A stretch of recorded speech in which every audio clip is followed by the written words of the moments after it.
Hello, and welcome to our monthly series highlighting certain features of the USGA's tournament management software. My name is Tyler Cope, and I'm the account manager for the West region with Golf Genius software.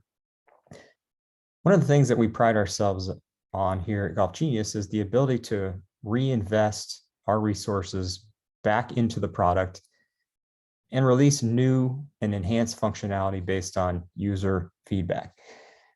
Typically, we have a release every 8 weeks approximately.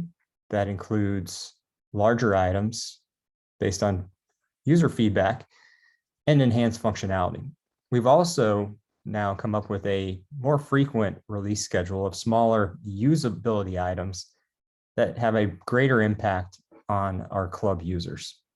And what I'd like to focus on this month is 4 of those items that have come out of that usability stream. So I'm going to switch my screen here real quick and just go over these.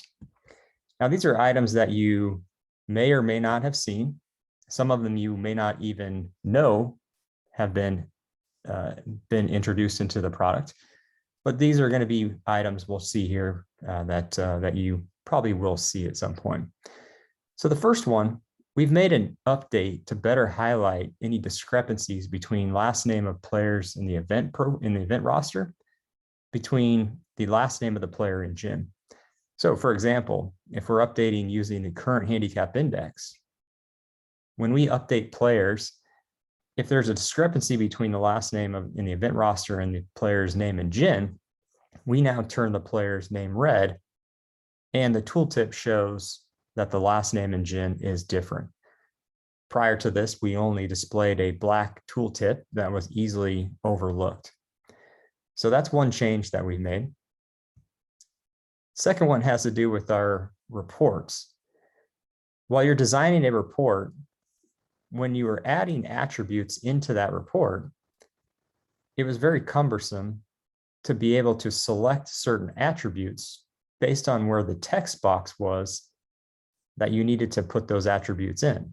So now if we're going to be changing an attribute, if we double click on that, the area where that attribute needs to go is now located on the left, and it's held in place while we can scroll through and select an item.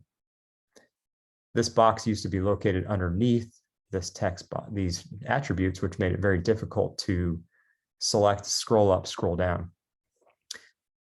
Again, another small change. Over here on the T sheet on the portal, we've made a change to now show T abbreviations for all players. This is now a checkbox under the T sheet page. If we click edit,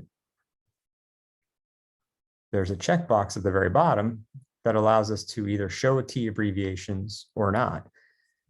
Prior to this change, we used to show a majority T, and those that were not on the majority T, the T abbreviations showed for those not on that majority T. That caused confusion in some cases for what may have been the majority T in some cases. This is more straightforward. If you want to show the T abbreviations, you check the box and we show it for everybody. If you don't want to show it, you simply uncheck it and it doesn't show for anyone. So again, another small change. And the last one that we're going to talk about here is a change that you probably wouldn't even notice, but whenever we open up a area in the software that has a text field, we are now defaulting the cursor into that text box. So we don't have to come up here and click this. It automatically opens and the cursor defaults to that text box.